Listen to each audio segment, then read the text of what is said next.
Mic check.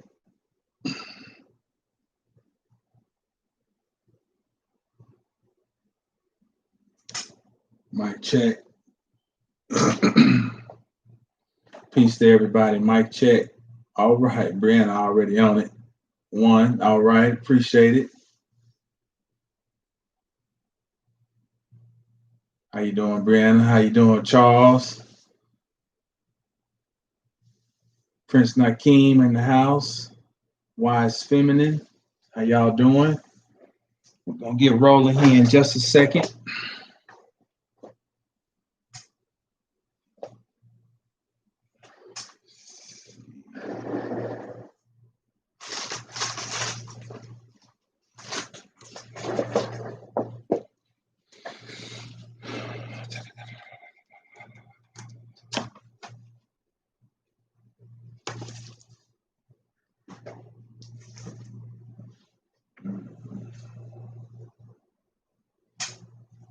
Just gonna let a couple more people get in.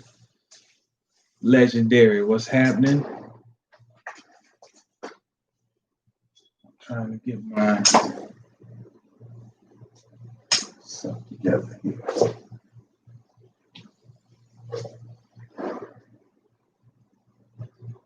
G Money, what's up, Gino? Houston, Texas, in the house.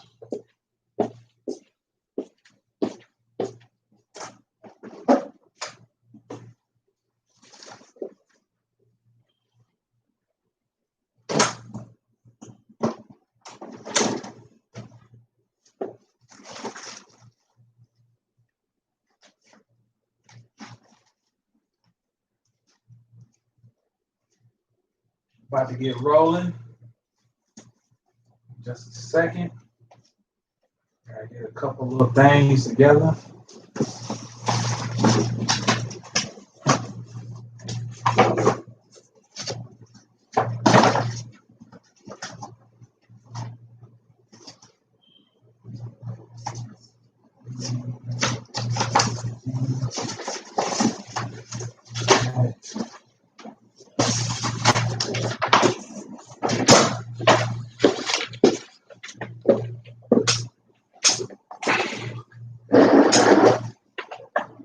Rena Vaughn in the house. Peace, sister. How you doing? You're very welcome. Thank you for stopping in. We're gonna get rolling. We got enough. I was trying to get a couple of things together. I try not to get on the camera until I got something to say. So that's why I tried to wait before I even spinning around. Got a little bit of latency. That's all right. How it is.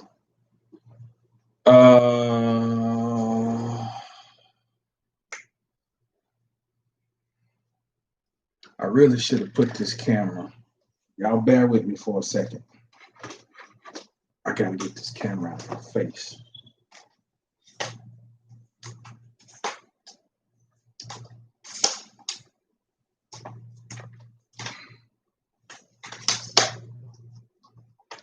I'm over here looking like Sir Big Face. Camera all up in my.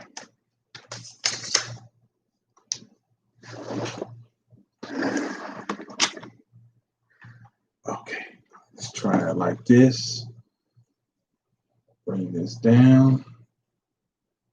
That's better. Okay. So I'm breaking my own rules with this one. I normally don't dab Dunlap in the house. This is the mind behind the that crafts the sound of Think Music. Y'all go check out his Instagram, his YouTube, his SoundCloud, same name, Dap Dunlap. Okay. All right, where do we begin? I normally don't chase headlines, okay? I'm not a headline chaser. So normally what I'll do is, even if I'm going to talk about something that's current, I'll put up a title that's not necessarily related to the event. Therefore, I try not to attract all of the bottom feeders, you know? And what I mean by bottom feeders is people are really looking for some entertainment, but they ain't really looking for any knowledge. And because, that's just not my crowd. But this one right here, this literally hits home. And I don't know if any of you all have heard about it, but Asheville, North Carolina is in the news because of supposedly a resolution that was voted on by the city council for reparations. Okay. Now, the moment I heard it, my the first thought that came to mind was it's some BS.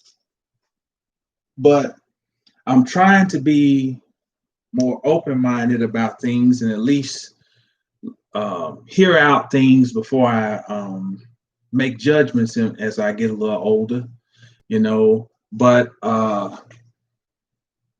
listened to a little bit, and I listened to some of the people, especially one particular character who was talking, and I happened to click on. My mama sent me the article yesterday, or some article off of Facebook, and let me say this. I normally don't say this, but this video, I don't have a Facebook, but I'm asking that if you watch this, to share this, wherever you do your other social networks or whatever. And some of y'all probably got Facebooks. Therefore,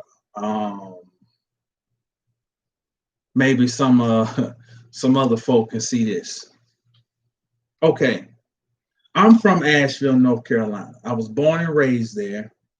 My mother and father were born and raised there. My family is originally, my father's side of the family is originally from South Carolina. Predominantly around the Anderson, South Carolina area. My mother's side of the family is from what I know from North Carolina. So I'm giving all this just to say that this really hits home for me. The characters, and this one particular guy that I saw on CNN, it's very interesting. The first thing that he did when that camera got on him is he showed every tooth in his head. I mean, he smiled from ear to ear, every tooth. And I said, wow. I saw all this coming years ago when I was on Facebook, because I saw him and I saw him working his way in. He was, he wanted to get into the who's who of city officials and Asheville, this and that. And I saw it coming. Okay. So my father suffered, as I've said before many times on here, for being not being a follower, for not being a person who exercises groupthink, for being a pioneer. He suffered. Okay. My father, let me just give you a little backstory without giving you a whole bunch. He left Asheville in 1955, graduated from high school. He went into the Air Force. Okay. He would go on to see certain parts of the world, at least Japan. Okay. He came back. He got married while I was still in the service. And that's when he had my first set of brothers who are from down here in Texas. That's my connection to Texas. Okay. He met a woman from Arkansas that had 3 kids, 3 sons. Okay.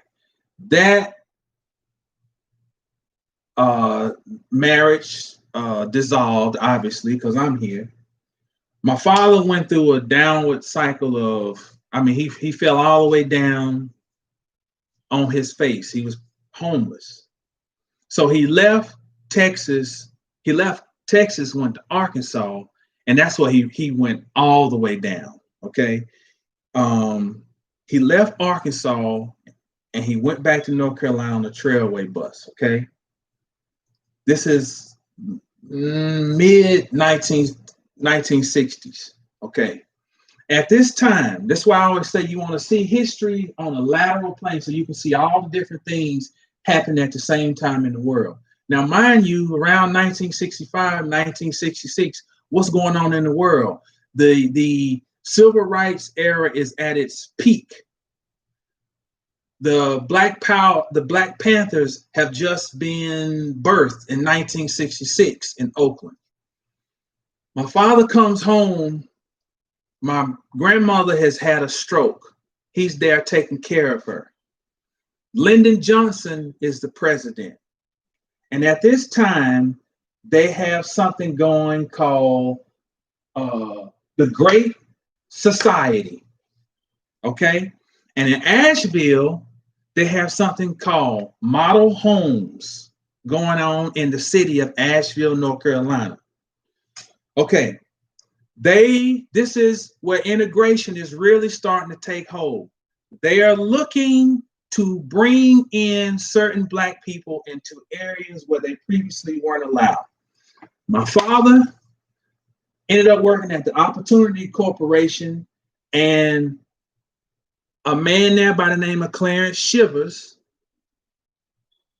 knew about an opportunity coming up at Asheville Citizen Times.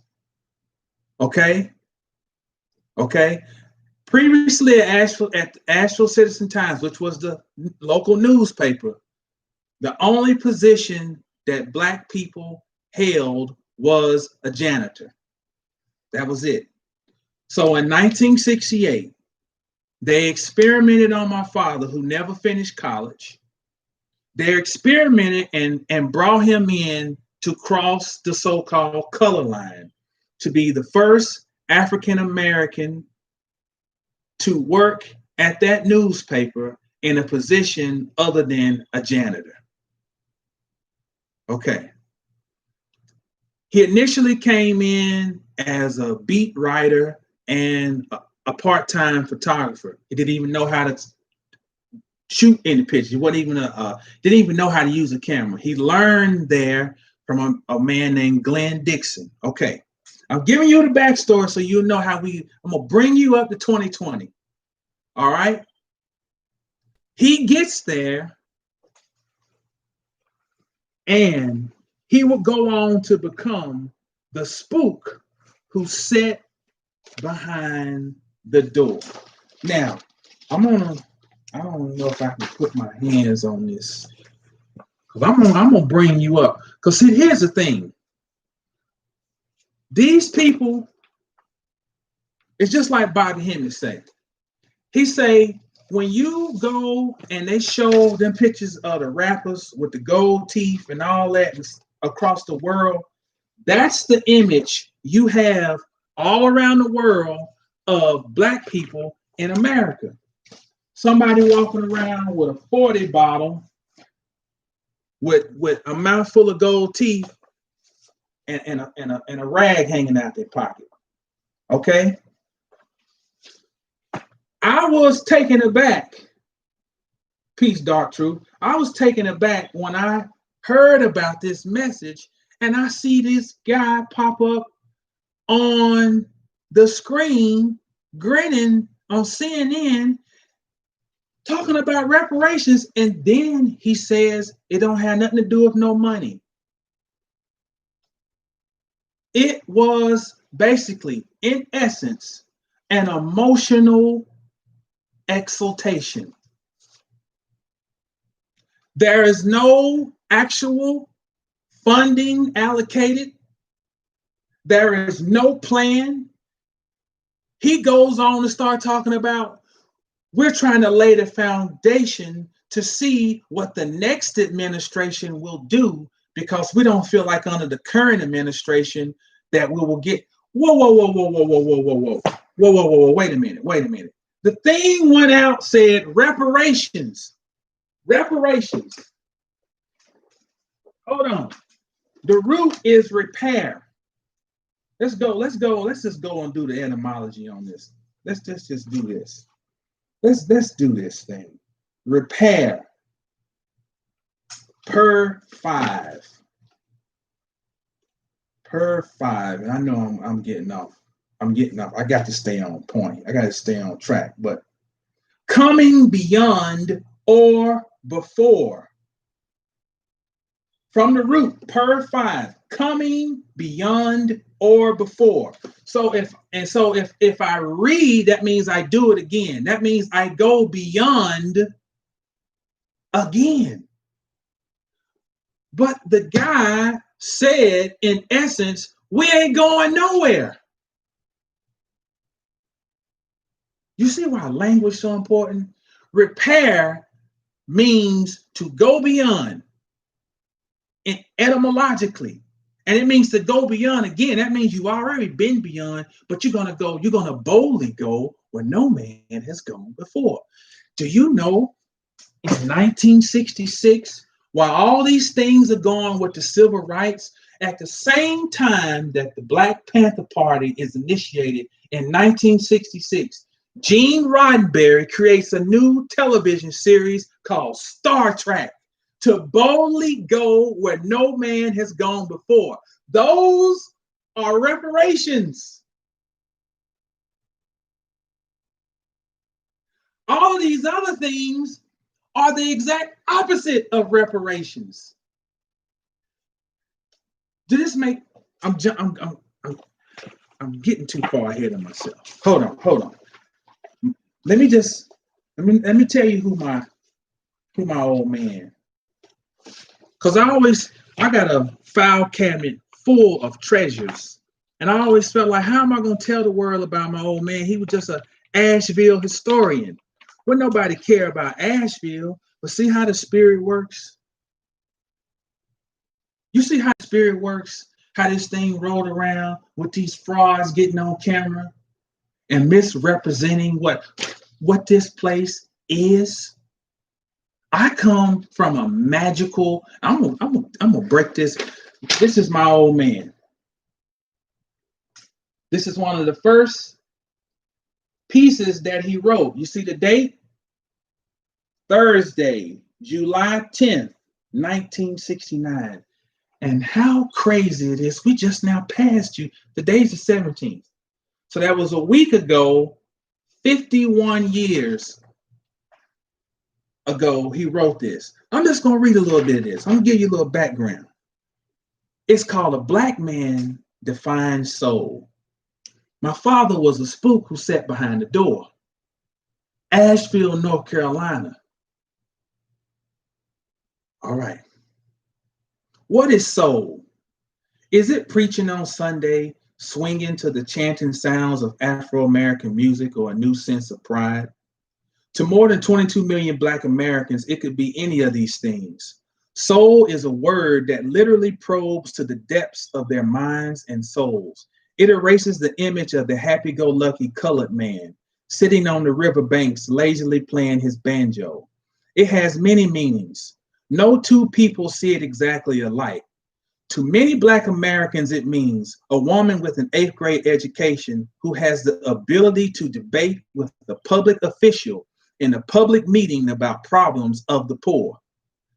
To eat chitlins, I know it's the correct way to say it is chitterlings, but to eat chitlins, sometimes called guts, collard greens, cooked with fat meat and served with cornbread and buttermilk.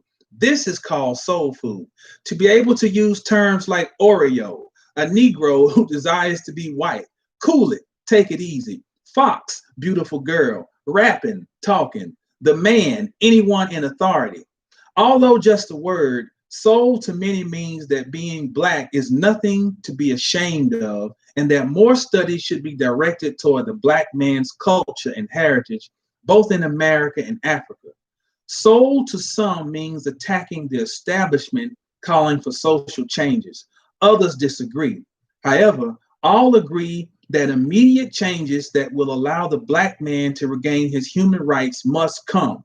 Also, changes that will give him the rights to participate as a decision maker, with emphasis on programs which affect the masses of Black people. Soul directs the white man's attention to the thousands of Black people who are unemployed, who are underemployed or unemployed.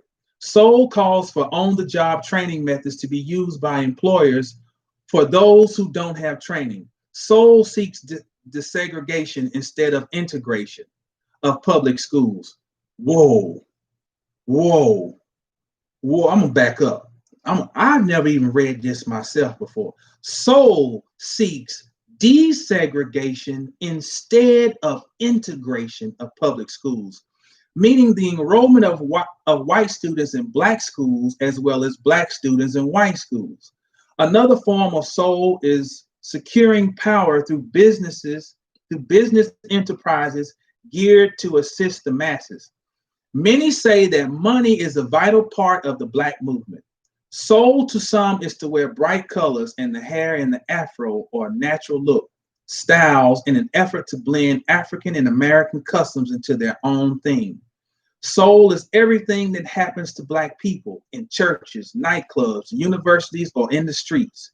To the majority of Black Americans, it is a part of being Black and being proud to be Black and to challenge those who oppose the rights of the Black man. I'm proud to say that my old man wrote that. That's where I come from. That's the Asheville I come from. I don't come from bootlicking, dancing, and hucking and shucking and jiving Asheville. That's my father. And believe this, my father was accused of being an Uncle Tom, which is ironic because I listened to my old man. He had a classmate named Billy Gardenhite. Let me show you how ironic this shit is. If I can put my hands on it. If I can put my hands on it.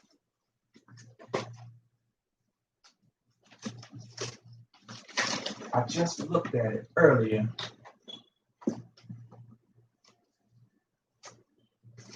Shit.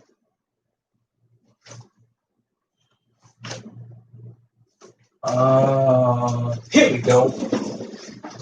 This nigga right here. See, I'm getting vindication from my old man. Fuck this. This man right here, Billy Gardenhite, was one of my daddy's classmates.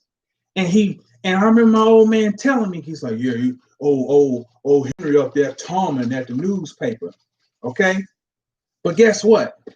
This same man, my father ended up taking his photo. This is November 4th, 1991, because he was proud to be a caddy at the Biltmore Forest Golf Club that had previously been segregated.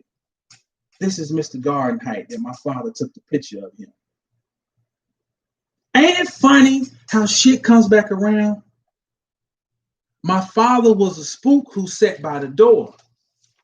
And pardon me for going on, but fuck it. You should be, you know, that's my old man. This is my platform, and I'm taking this opportunity. You know, we're talking about honoring the ancestors. I'm honoring one that I intimately knew and who was a powerful figure who did not get his just due. Now, my father kept immaculate records. Immaculate records. All right? I got so much on my mind, you know, and I'm normally organized, but it's so much running through my mind. I want to show you something about Asheville. Let me show you something. When I talk about the spook who sat by the door, he used to take me up there to the newspaper, and back in the back, they had this little area called the microfiche. You know, the microfiche area. And that was high tech back in the 80s because they took all the newspapers and they put them on film, but the microfiche is where you could lay a big whole piece of film under a piece of glass and you could move it around and you could find the articles you want. I thought that was so cool when I was like, oh man, I thought that was so high tech. And imagine we would be in the year 2020 when you could just go on a computer. You know what I'm saying? But either way, I want you to look at this. This is dated Asheville, North Carolina, Monday evening, because we usually have two papers, the Citizen and the Times. The Citizen will go out in the morning, I think, and the Times will go out in the evening. This is October 10th, 1898. And I want you to see this title. Blacks propose to colonize and control North Carolina. They are at work on a startling solution of the race problem. A war for conquest. Look at now think about this. Think about this. Around this time, a movie is about to come out. Let me see if I can, let me see. Hold on, what's what I need to do? I'm gonna stay on this screen. I want to open the internet over here on this computer. And because I want to look for something.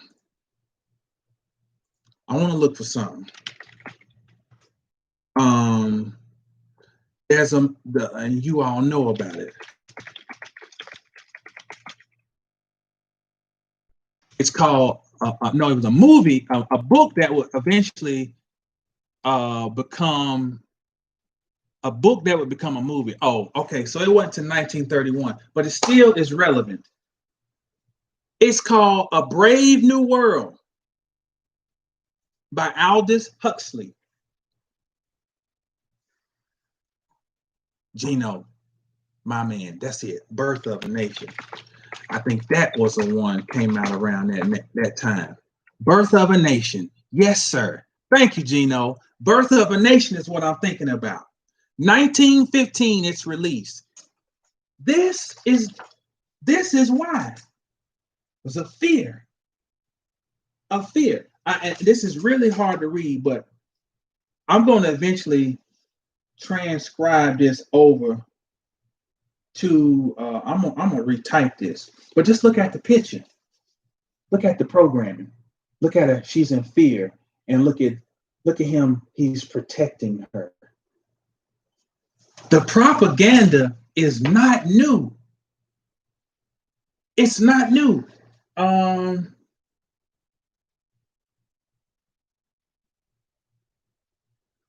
Raleigh, North Carolina, the race conducted. Damn, I'm gonna have to sit down with this. I can read some of it.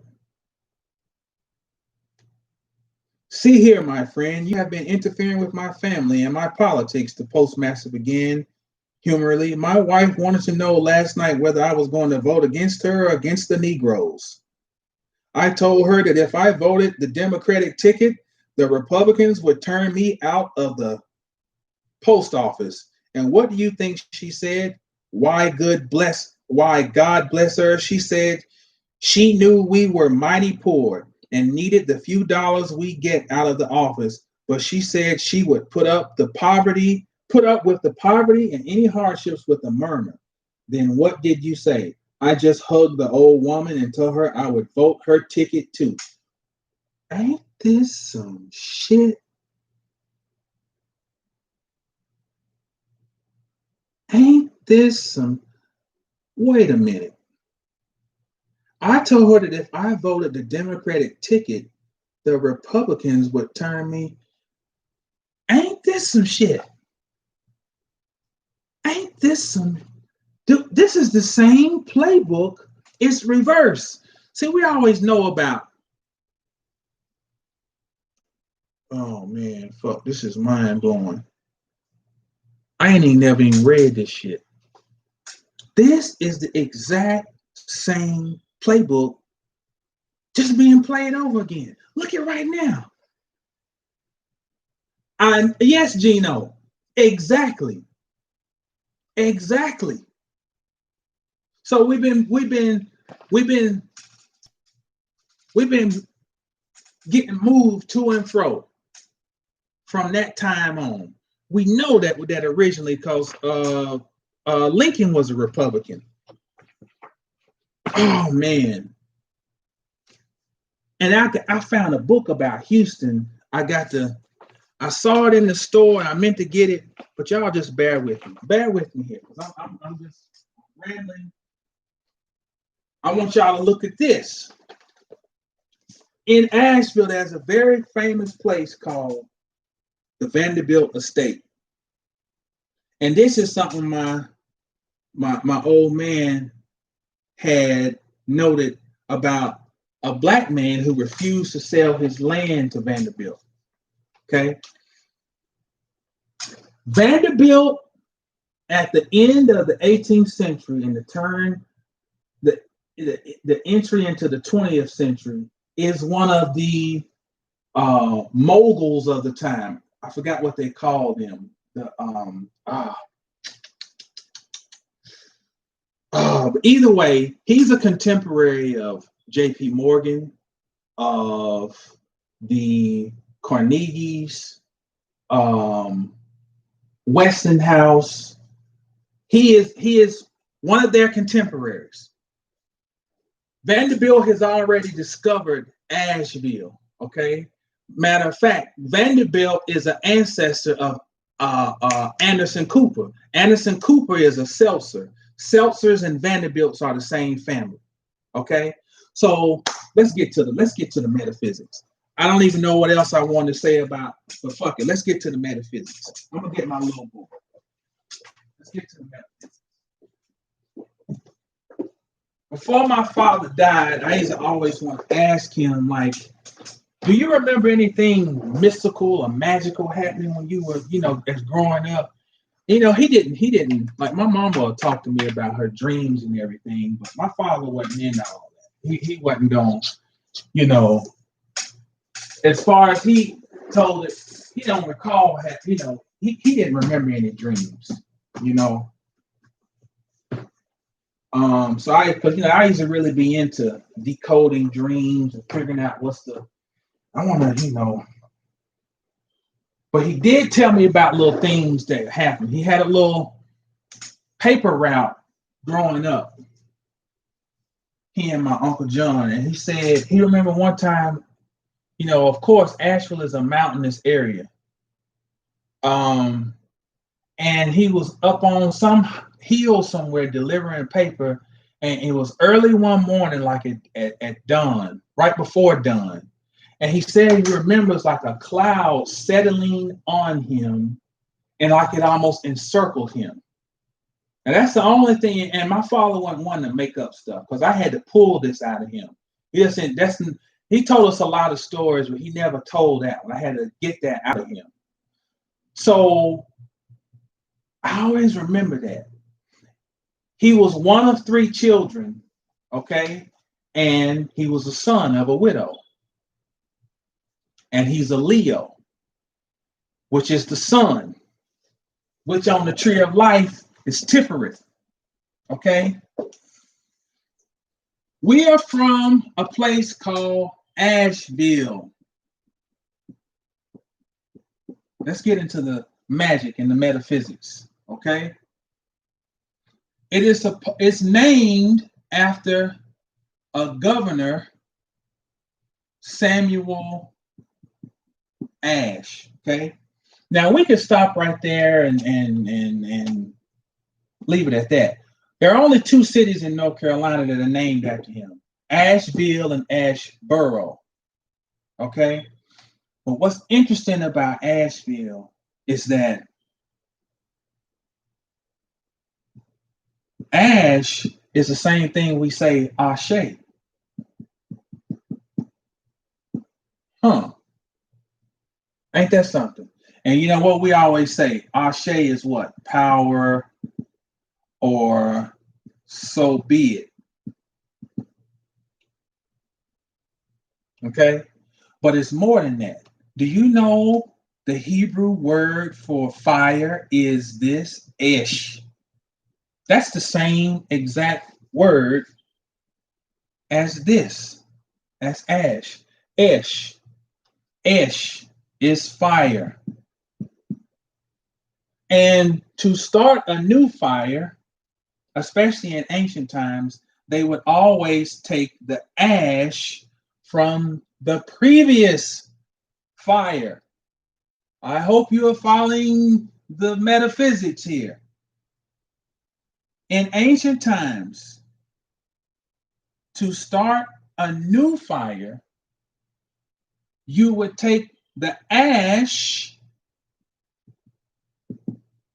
from an old fire to rekindle. Now, rekindle is another big word, because children go to something. Let me move back in so we can see it. Children go to something called kindergarten. Kindle means flame.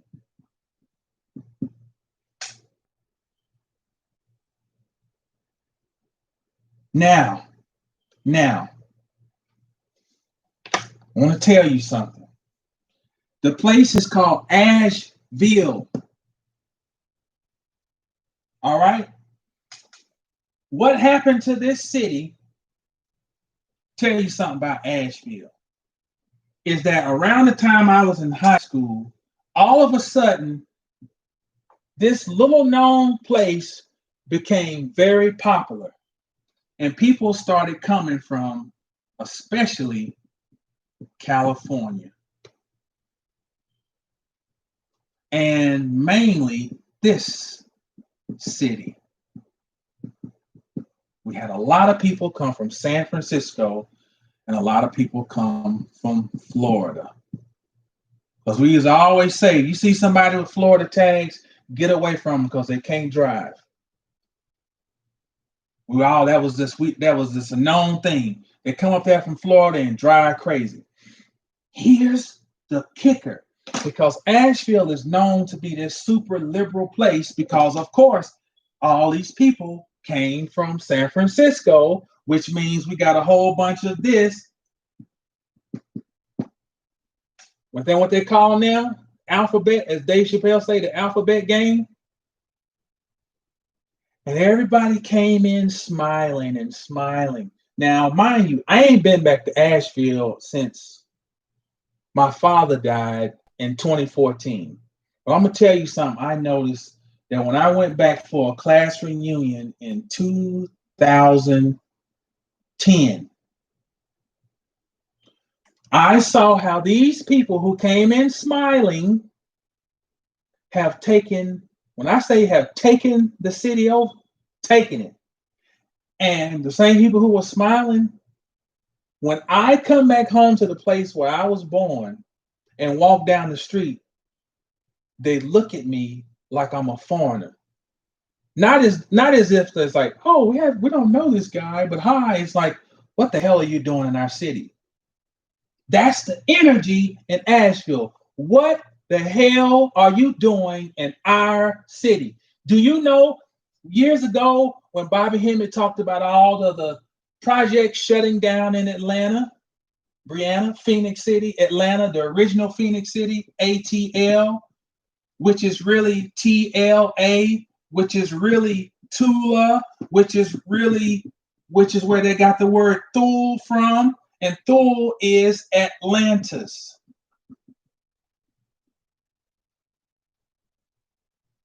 Anyway, they started in Atlantis and they started gentrifying before the 96 Olympics. They wiped out. I know. I've been by Techwood. Techwood projects was over there by where the Falcons used to play. And when I tell you, coming from Asheville and going to Atlanta, when I saw Techwood, that shit scared me as a 14. I remember going out around about 14 one year for spring break. My mama drove me and my sister down there to visit my uncle Labib. And when I saw Techwood, that shit was horrid. So I saw Techwood. I saw Herndon Homes. I've been to I can't think of some of the other famous projects. Wiped them out. Where did the people go? Where did the people go? So now, okay, that's a little too abstract because we don't know, that's not where I actually live. But I lived in Asheville. Let me tell you this. My grandmother, who was my father's mother, lived in a project called Lee Walker Heights. Gone. It's been converted to condos or something. Mountainside Apartments. Gone. Oak Knoll. Gone.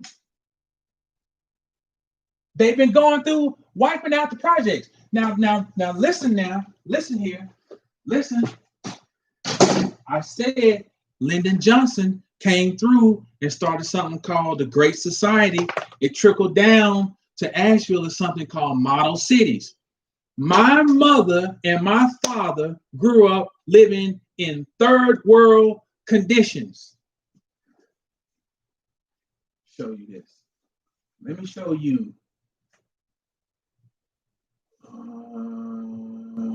Housing. There we go. So my father's. He always something else. It's like he was leaving this for me. Like he was already planning this. Let me show you what housing was like before the projects. Because I want to show you that the intentions are never good. The intentions are never good. Let me show you this. This is McDowell Street. McDowell Street is where my high school was located. Look at this. The thing says Negro housing is problem of ugliness and health. Ain't that something? Ain't that something? What did Lyndon Johnson say? He announced a war on poverty. That was a war on black people. Because look at the headline. Negro housing is problem of ugliness and health. This is from 1946, May 5th, 1946. This is popular. This is where my mother and my grandmother ended up moving to. This is on the east end side of town. Look at these houses. This is like something you see down in the favelas in Brazil or Africa somewhere, right? Let me show you this.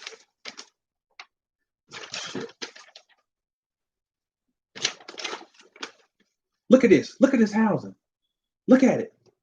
Look at these steps. Look at the porch about to fall in. This is how people were living.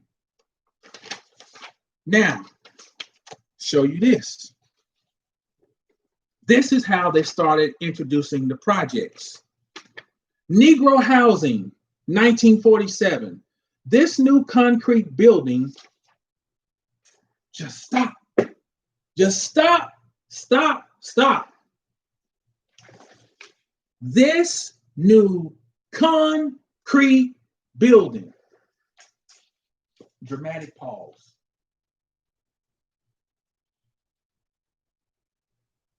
Why do most people in the inner city, in these large cities, conduct themselves like wolves or sharks? Because a human is not supposed to live in a concrete block. This was the beginning of the fucking projects, at least from the perspective of Asheville. We know that, according to Bobby Hemmett, Atlanta was the initiator, but we're showing you a tentacle of this same initiation.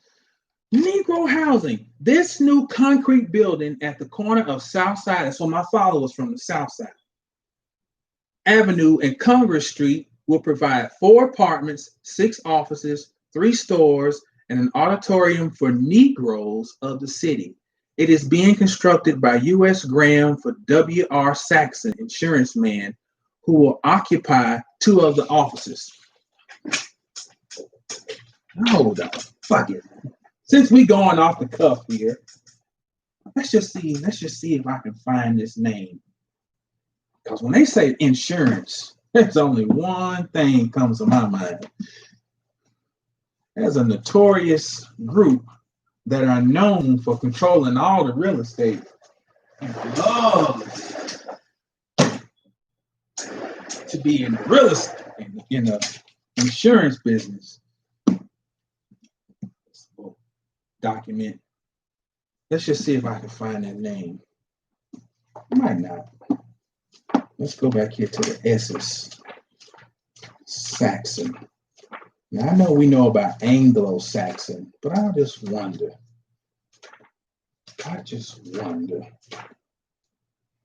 Let's see. No, it doesn't show up.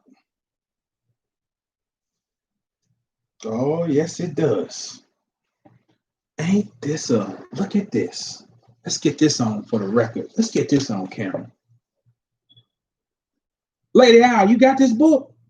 Hot damn, that's what I'm talking about. That's what I'm talking about. It ain't gonna, camera ain't gonna focus on this, or maybe it will.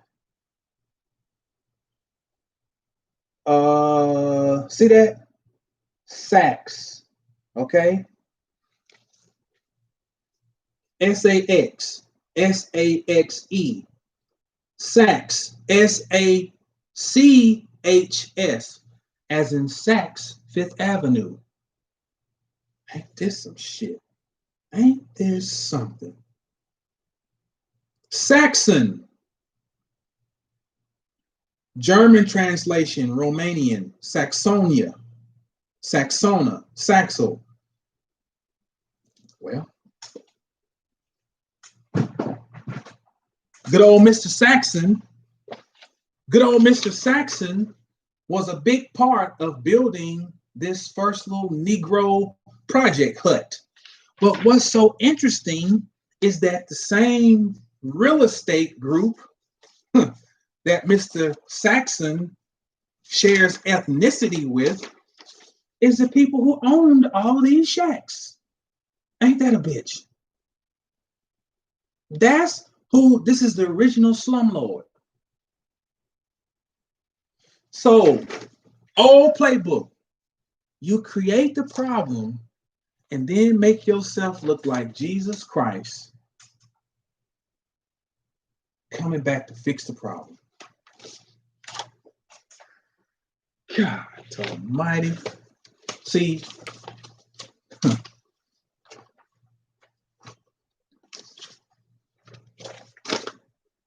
honest to my father. Honest. This is, look at this. This is a citywide shot from 1957. That's right, that problem, reaction, solution. It's a citywide shot. Let's read the caption down here. Asheville's third housing project, a 238-unit construction for Negro tenants, will be built on a 25-acre tract on north side of Patton Avenue, just east of Smoky Park Highway. Lower right, on purchase of the first parcel of land for the project by the Asheville Housing Authority was announced yesterday. Looking from bridge toward downtown Asheville. The project area will extend from near Hall Street, first major intersection with Patton Avenue, beyond Bridge, down towards Riverside Drive. What this is the beginning of is the project that my brother stays in right now, Hillcrest. Hillcrest Homes, which is right around the corner from where we lived at. This is how it began. The project was literally a project. So now we fast forward to 2020, and we've done a little bit of documenting to show that this type of conversation is not new. But when this conversation occurs, it's a game.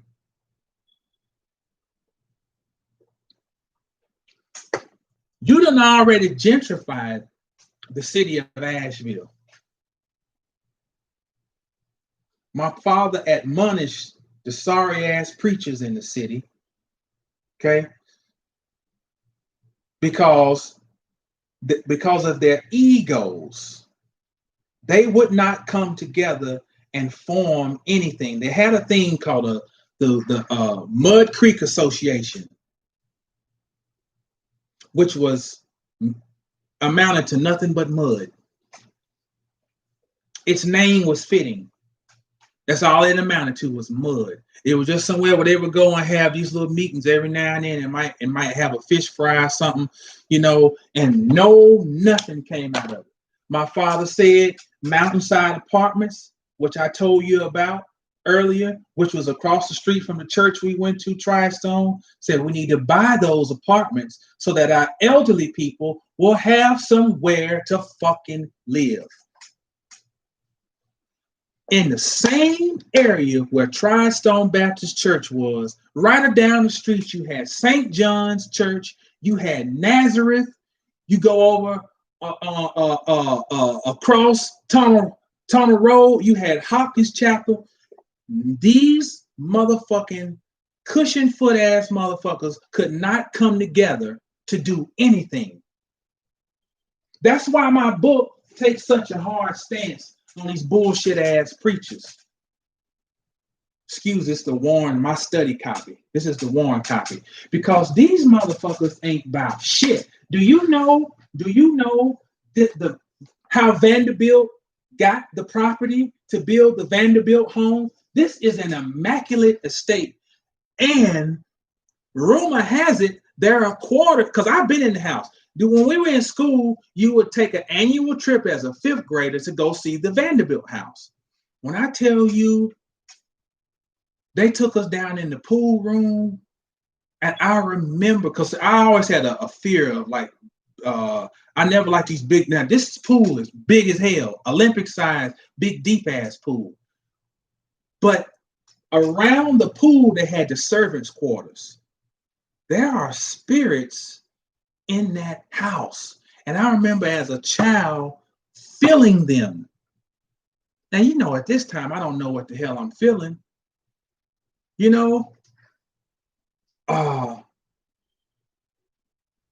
was,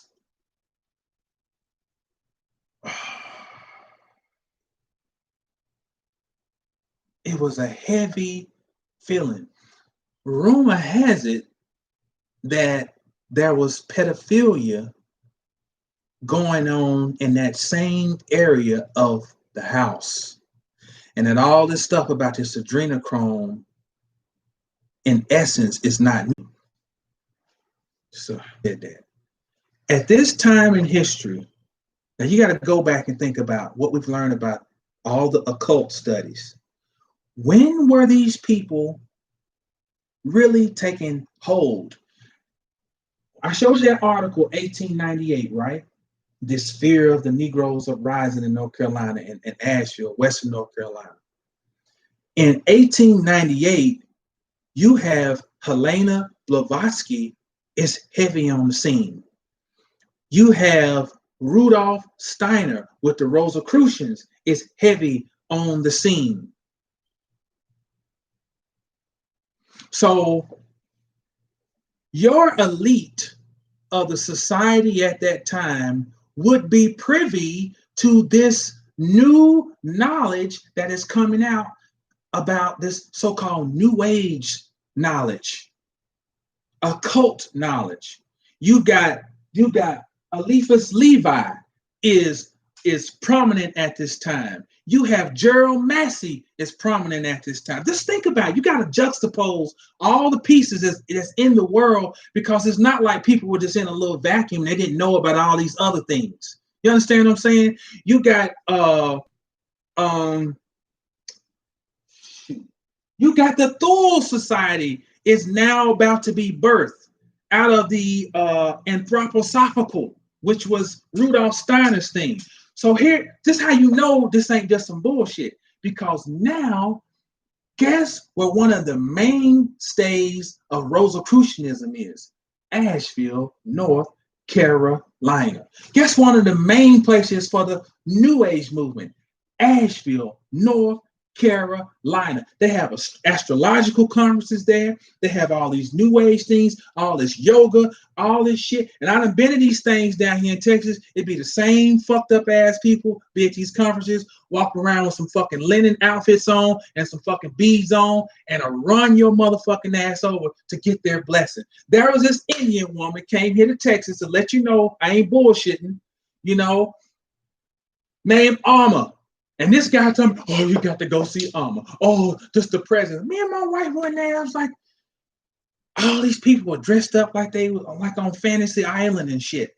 They was all dressed in these white linen outfits. I come in there with some I had some LeBron James orange Nikes on, big old orange shirt. My wife come in. So, I'm a big old, so we already sticking out like a sore thumb. When the woman came into the auditorium, the people started crying and shit. And I'm like, what is going on? I was like, damn, we had fucking, we back at the Church of God and Holiness again. She get up there on the stage and she sits like Ganesh or one of these statues. She sits there and she's offering blessings. So you got to wait in line to come up. These people, I remember this one particular little blonde-haired woman. She knocked 2 chairs over and bumped me, trying to get by me to get to her blessing. I'm saying all that to contextualize this New Age movement in Asheville. This shit's all magic.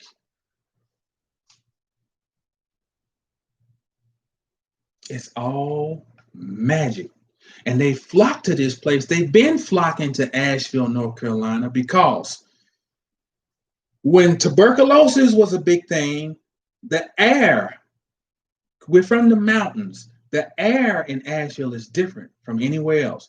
Movie stars will come from Hollywood to come over to Asheville, to the Battery Park Hotel, to the Grove Park Inn, to come and vacation. And people will come there to recover from having tuberculosis. They would also come there for mental treatment. And what's very funny about, my father was always enthralled with this black man named Martin Moore. Maybe Martin the Moore. And my father was enthralled because Martin Moore was accused of a murder in 1936, and they executed him. He was mentally disabled. I got the pictures. They made him go and reenact killing this little blonde-haired white woman named Helen Clevenger. See, that's how it's been. It all makes sense. It all makes sense. Blacks proposed to colonize and control North Carolina. Fear. Okay? Birth of a nation. Fear.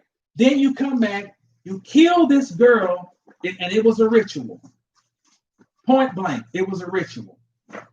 Point blank.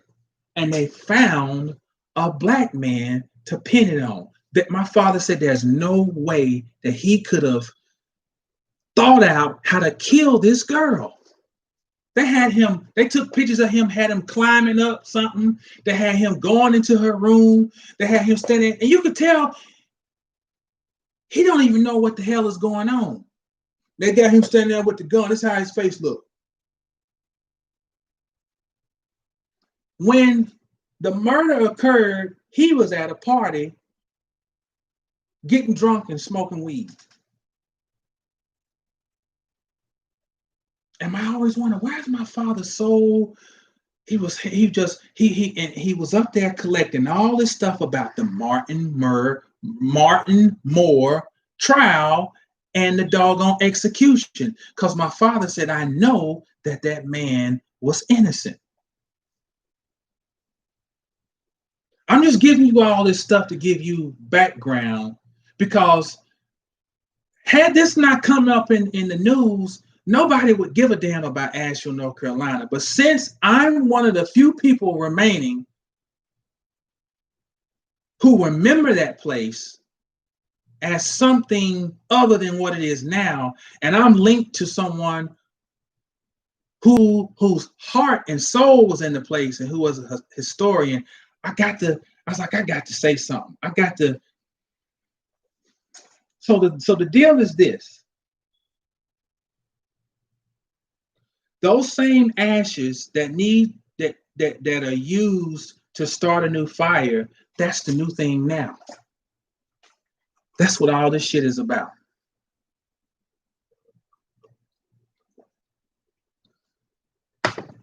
So then I got them a couple of people to be the forerunners and to say everything's okay. Hey, West Virginia, that's right, because it's the same. It's part of the Appalachian Mountains. That's right, K-Love. They're using these people to pander to emotions. I keep saying emotions. It is too much. We are going into air. This is literally, this Aquarian thing, it's not like some far off. We're actually in the womb, going through it. We're going into, and I tell you, I got so much shit I'm working on. Oh man, because it's time. We're going into the age of Aquarius. Let me show you. My father left me clues. He left me clues subconsciously. This is not intentional.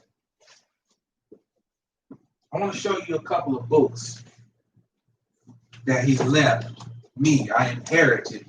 But I'm going to show you how, just by studying my studies, I've learned how to find messages where messages don't seem to be. Okay? That's right. We need breathing exercises and drink lots of water. That's right. This book is called The Old Testament in American. It's just a copy of the Old Testament. But I want you to look at the spine. You see that on that spine? It says 221. Okay? I pay attention to subtle details. This is another book he had, The Problem of the Old Testament by James Orr. And it's funny, I got something else by James Orr. I didn't know that. Either way, look at the spine. See the spine?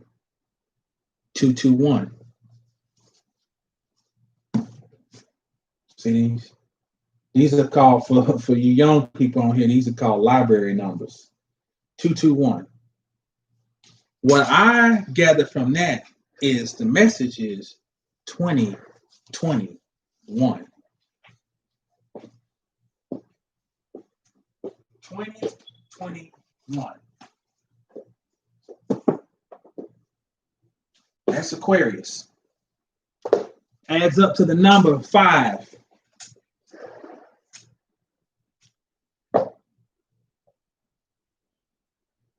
Wise Feminist says, I've noticed I've been only eating 1 or 2 times daily. Haven't been hungry, but definitely getting in my H2O. And a lot of people may be noticing that your stool is picking up. not to get, gross and graphic. You may be noticing that you're going to the bathroom a lot more.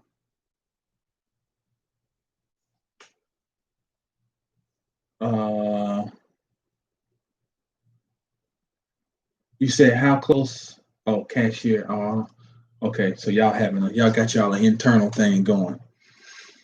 Let me see. Let me pick back up where I was, because I'm all discombobulated. I normally have my stuff organized. The metaphysics. The people have already been gentrified in Asheville. So what I'm trying to figure out is that they're talking about money allocated for housing and so forth. For whom? The black people have already been pushed out of Asheville. See what I'm saying? See how stories go out, and if you don't live there, you don't know. The black people gone from Asheville. They've been gentrified.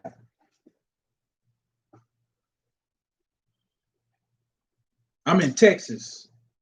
I'm from North Carolina. I'm from Asheville, but I'm in Texas.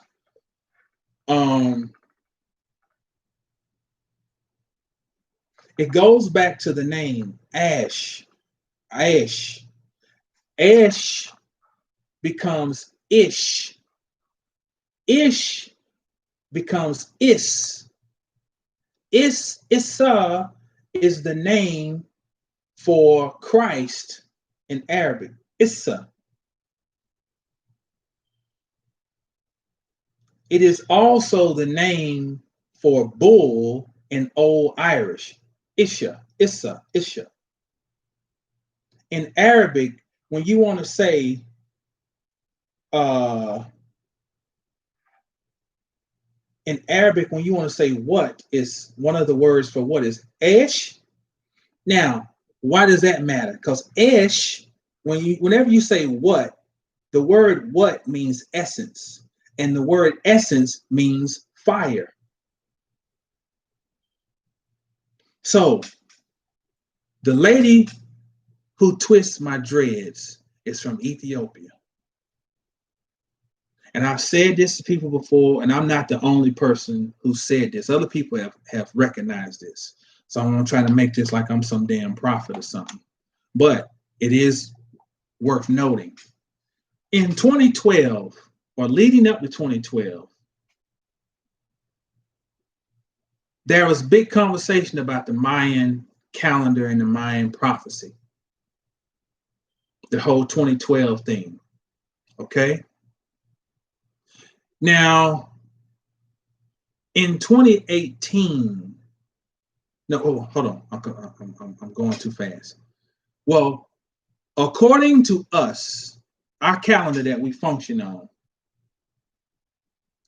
2012 has come and gone. It came and went 8 years ago.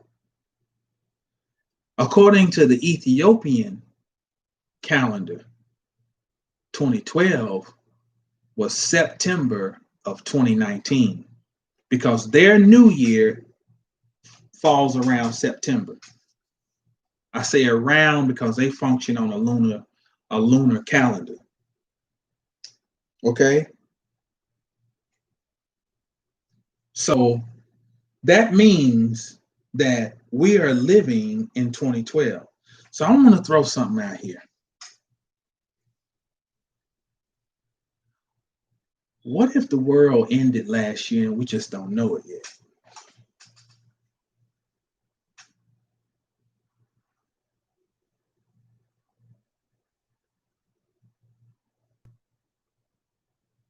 I just want to let that marinate for a minute.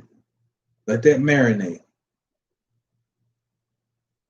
We had all this big to do about 2012.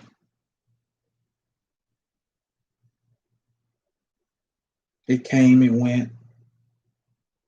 Kind of uneventful. Nobody's talking about 2012 anymore. But that was just all over the internet. It was just, all over the place, But what if it actually has significance. Astrologically, this year is the equivalent of living in the time of a prophet walking the earth. And I mean a prophet on the level of, let's just say, if we entertain the idea of Jesus being an actual historical character, this time that we're living in my humble estimate, is equivalent to living in the time of a Jesus or a Muhammad or whichever one you want to pick. And I'm just saying from the energy standpoint, this is unbelievable. The planetary action is too much. We just got a comet passing by called Neowise. This thing only passes by like every 7,000 years. I mean, the shit is unbelievable. Just there's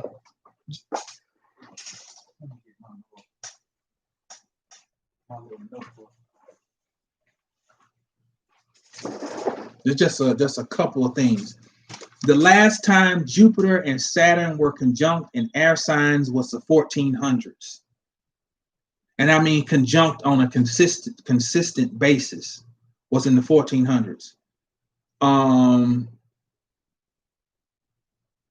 Jupiter and Saturn, and why does that matter? Because Jupiter and Saturn will conjunct in Aquarius.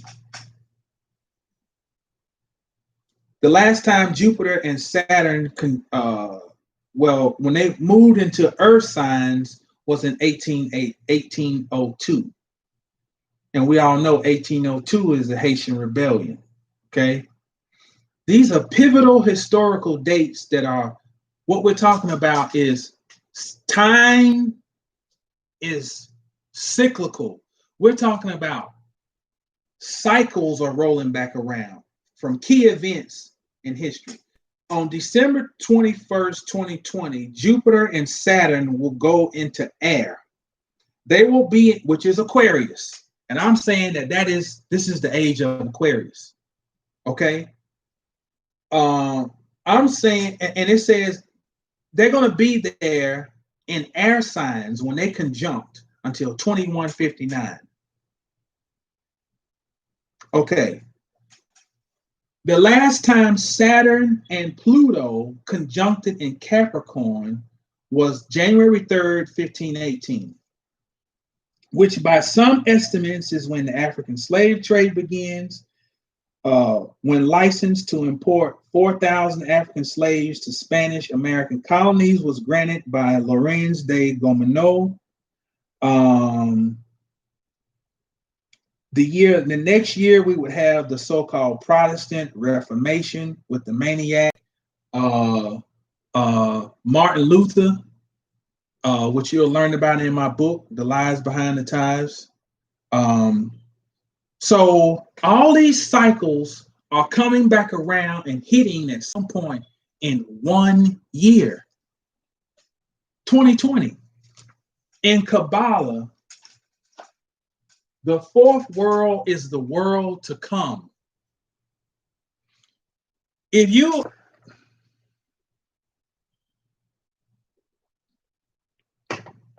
on the world's gotta end tip, like I was really hot and heavy over the past 5-6 years, you don't even need to even spend any more energy on that. You know why? Because job well done. It's already over. Now it's time to think. Because with every destruction, there is construction.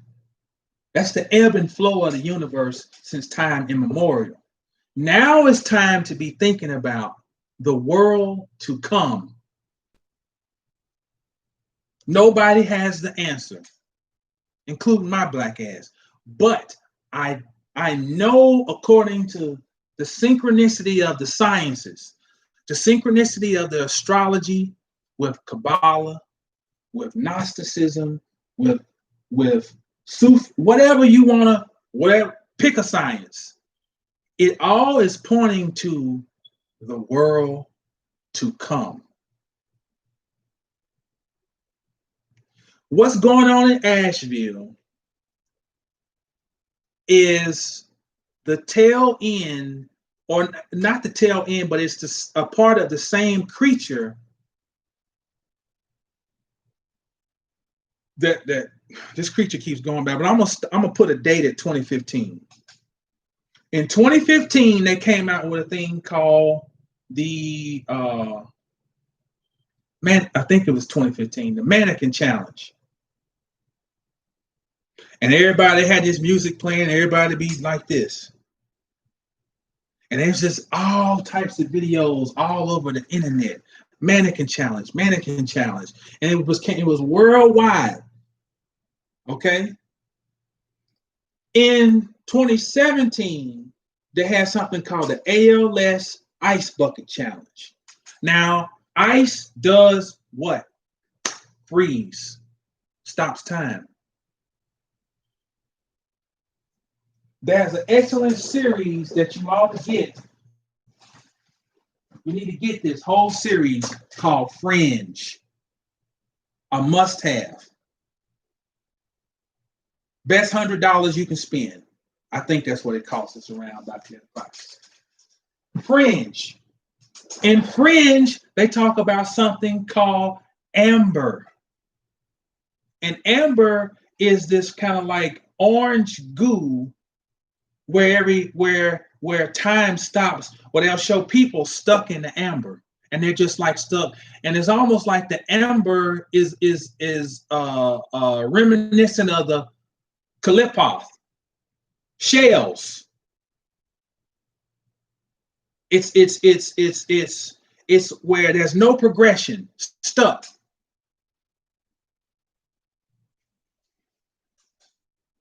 In Asheville, it would make sense then, where ash is, that rekindles a new fire, which coincides with the Christ energy or this Kundalini energy, to revert back, i.e., to stop the cycles of time. And it ties into all of the doggone so-called pandemic thing. Everything is about stopping time. Do you know that even the whole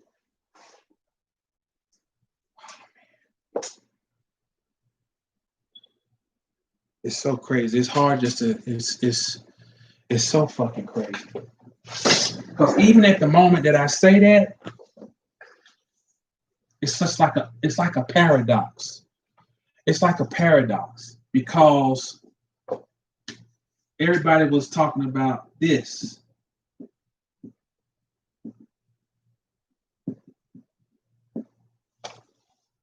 Okay? Everybody's heard about that. Do you know this is part of it too? This name, this is a key name in American history. No, I correct myself. In United States history, pardon me, George. Do you know what this name really means?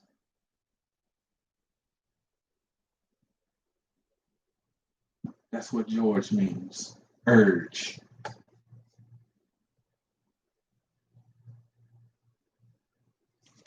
Last name, flow.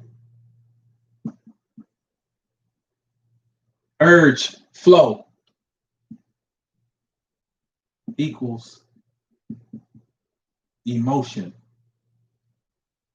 Because the same word urge can be found in this word, in urgy. See, urge.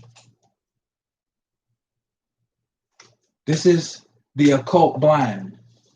The same thing that you want to stop, you don't necessarily try to stop. You feed it. You feed it. Secret. You feed it. You don't try to stop the energy. You feed the energy. Do you know there was a time where there was no information, where information was guarded to the hilt?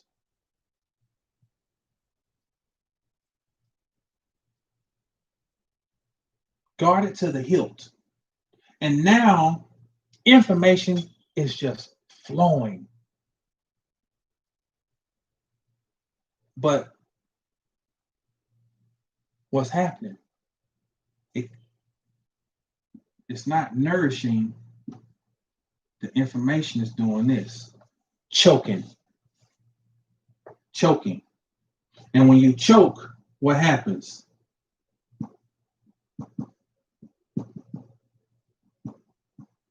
Breath stops.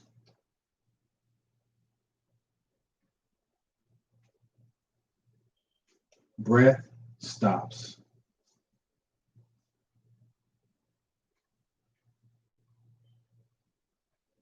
Breath stops.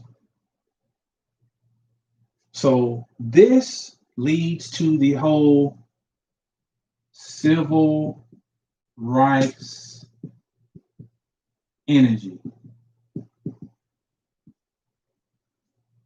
And in 1966, like I said earlier, the Black Panther Party starts. The same year, Star Trek is created. Is anybody following me here? The whole concept of this, not to make a mockery, because you know, even the stuff I read in my father's, he was pushing, you know, that we want opportunity, and that's so we're not shitting on our elders, because you can't shit on something when you're not living in that era. It's easy to be in 2020 sitting behind your computer and be a internet gangster about I wouldn't done this and I would have did this and I would have da. You have the value of being 50 years in the future. So we don't shit on our people. But what you do is understand and contemplate and evaluate so you can see the bigger picture, so that you can correct yourself now. It still is about, it very much is about energy. But who's directing it and where are they directing it? That's the question. The civil rights playbook needs to be discarded, just like in football. You could not come out into the NFL now and run the offense that Georgia Southern runs, which is, we could not stop Georgia Southern. Georgia Southern was a team we played in college, and they ran the triple option. But with the speed and the strength of people in the NFL now, your quarterback is going to get killed if you try to run the triple option. This is the same as the triple option. So all the energy about the reparations and this and that, it's a game. And they're paying some people that you're going to get your chance in the spotlight. You're going to get your boost card, okay, by selling a version of this. When they've always come to this place called Asheville because of this.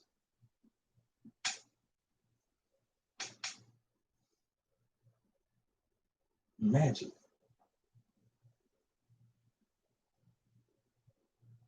And if I was to tell my people in Asheville this, you know what's so sad? Is they'll look at me like I got 12 horns coming out of my head. That nigga always been weird.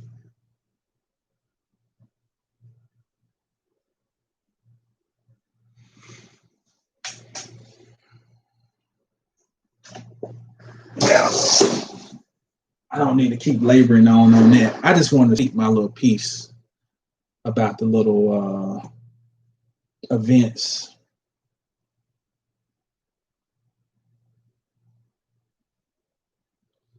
Going on. Yoel says the wizards direct the show game. You can be one or even beyond them. Right. Facts. Let's go back. X-Men. Yeah. Yeah, partly, but that X is there's a lot more involved in the X. It's not just civil rights. It is a manifesto of how civil rights could be used to counteract the unknown power of the X. The X is the Aleph. The Aleph is the ox. The ox is light, and the light must be contained. Brianna said, Jamal, you're going to have to put together an Asheville book with these articles. Just saying. Yeah, that's exactly what my mind been thinking, Brianna. You know, but I think it might be some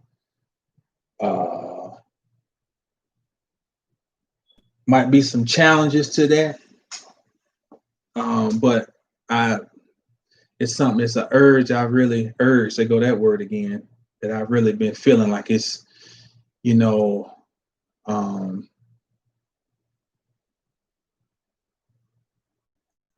but it's yeah. I'm gonna have to do. I got to do something. Several things. Let's see. Lance, just been thinking about what we do going forward to get back right. I've been feeling that way lately. Lance says it's a great question because why is feminine? Oh yeah, she said it. Lance, same here. I've been extremely disconnected. I'm gonna say this. I think part of the Aquarian thing, because the Aquarian energy is a humanitarian energy. Okay, I am my sun sign is Aquarius. And as disconnected as I can be to people, which is odd, you know, I'm really not a people person. You know, I'm not gonna go out my way to speak to people when I'm out in public, and you know, not because I think I'm better. I'm just odd, you know. But at the heart of me, I'm a humanitarian, you know. But what's ironic is that the Aquarian energy, to me, is very individualistic, but it's from the standpoint of a humanitarian approach to individualism, if that makes sense. I said this in the video maybe a couple years ago.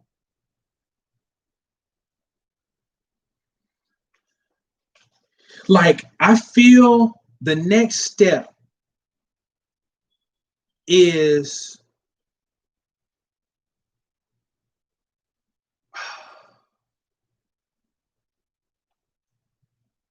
dissolving the concept of us,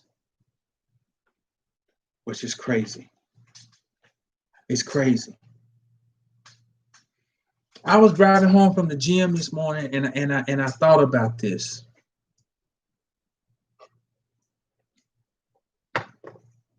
I hear people on the internet, and it's not to beat up on everybody who says this, because I know sincere people when they say us and we, that they really mean it. But one of the first books I read in my journey was the Destruction of Black Civilization by Chancellor Williams. And one thing, as I go back and ponder and think about that book again, one of the things you see in there is this Even back in ancient times, there was this attempt to remend or bring or remember, to bring, if nothing else, Upper and Lower Egypt back together. So it seems like there's something we've been wrestling with since time immemorial, is just trying to come back together. Maybe what the Aquarian age is really suggesting is that the road to coming back together is ultra individualistic. Now I want to temper my words, and I want you to temper your listening to my words. This is not promoting selfishness. But what I'm saying is having enough trust in the collective energy. Now, I want to say this. Just because I've gotten into studying occult and metaphysical and esoteric things, I never divested my connection to there being a singular divine source. Let me say that. Because I want to separate myself from certain energy. I'm not on no atheistic shit or just, I'm just in the universe and I just fuck it. That's not my energy. I walk the middle path. So the middle path is an attempt to see both sides and to be the apex of the pyramid. I'm left-handed, but I don't walk a per se left-hand path. I don't subscribe to that. I still adhere to there is a divine source. Because how can I talk about a goddess and then say there ain't no God, or this, it don't fucking, what are we saying? Whatever you want to call it, don't matter. I just recognize that there is a divine source. I got books back here, back on the Etruscans, and the Etruscans had all types of shit they painted about death. And when these colonizers went in to go and see this stuff, they said these people are crazy. But they also come back and say that these people also always venerated or recognized the presence of a divine force, unifying force. What I'm saying is that I think we're to a point where we got to trust the fact that unifying force is always working behind the scenes. And on this, I'm producing a series of learning and / teaching tools. One of them focuses on numbers. One is on Eve. Life itself, but all these things are pointing towards one thing. I told you in one of the last videos, Eve represents the number or the no number of 0, and 0 in Hebrew is a verb. Ephis is a verb. So there's something. What does that say? If 0 is before there's any numbers, that means 0 is before there is anything. And if 0 is a verb, then that means there is something that is no thing, but it's still something is moving. Something is moving behind the scenes. And I'm gonna wrap this up because my kids are coming. My family's coming. My wife and kids. I just heard the garage open. So I'm gonna wrap it up with this. The individualism is that Eve, Cipher, or Ephis, 0, broke itself up and became what we call the numbers. The numbers are the names. The names are Nimrod being broken up, the tower being broken up. If each of those towers does everything within its capability to develop its own energy, then the whole will take care of itself. I hope that makes sense.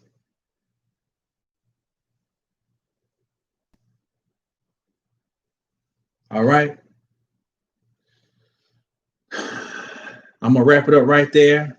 This is the first episode of Freedom Friday. I had an announcement to make, but I'll come back and I'll come back and do it later. Jaquan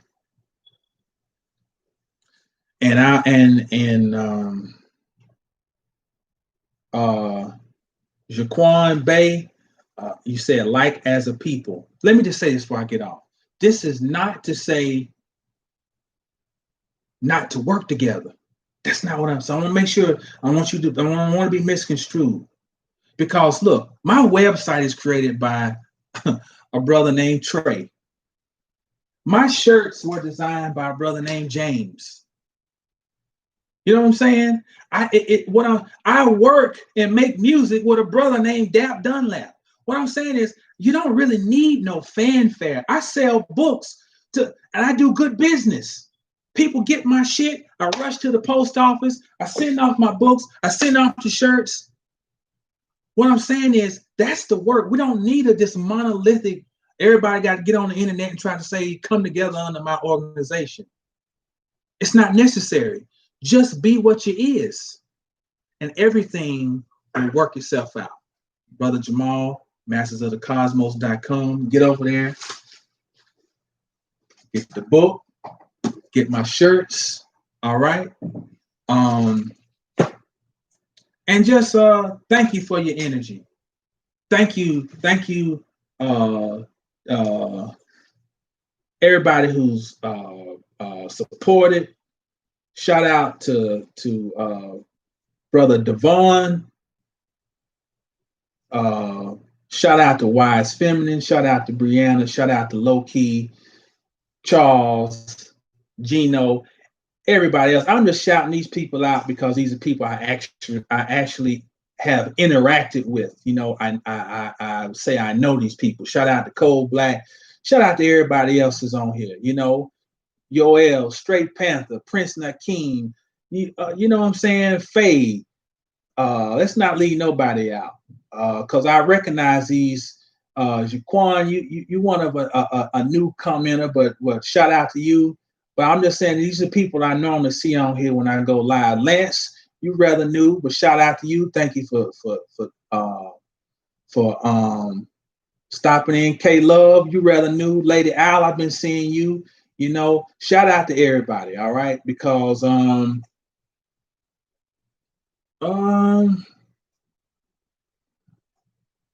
this is the new church. I'm gonna leave it with that. Stay down till you get up. When you get up, stay down. Peace.